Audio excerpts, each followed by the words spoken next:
a shot from here. So we go elbow control, jam it in, pop it out.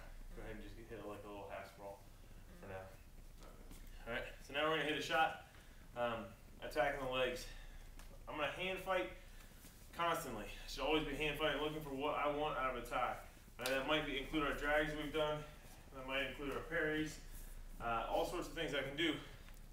But I should be constantly looking for some sort of control. Lots of people look for inside control, which means my hands are inside of his, my elbows are inside of his.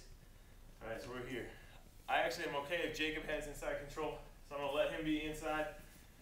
As he comes inside, I'm gonna attack this elbow. Now there's a subtle point here.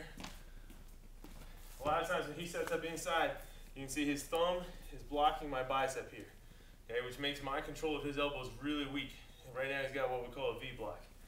So when I work inside, when he comes back in, I pull his elbows in hard.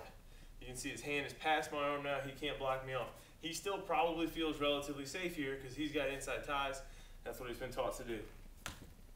I'm gonna pop this out, take a little outside step. As I do, I'm lowering my level here, pulling hard to a leg.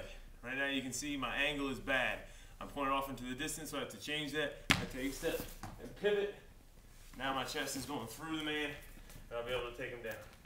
So I'm in, he works back in, and I pull the elbows.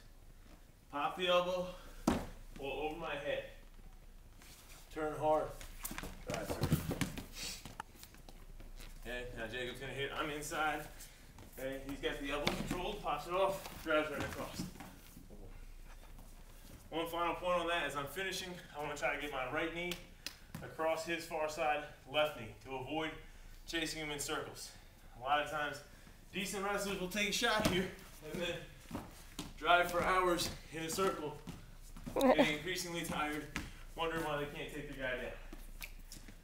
I don't want to go in circles, I want to drive an angle through him, so instead of taking one shot that becomes a lot of trips around the maypole, I'll take two angles, shot in, drive across.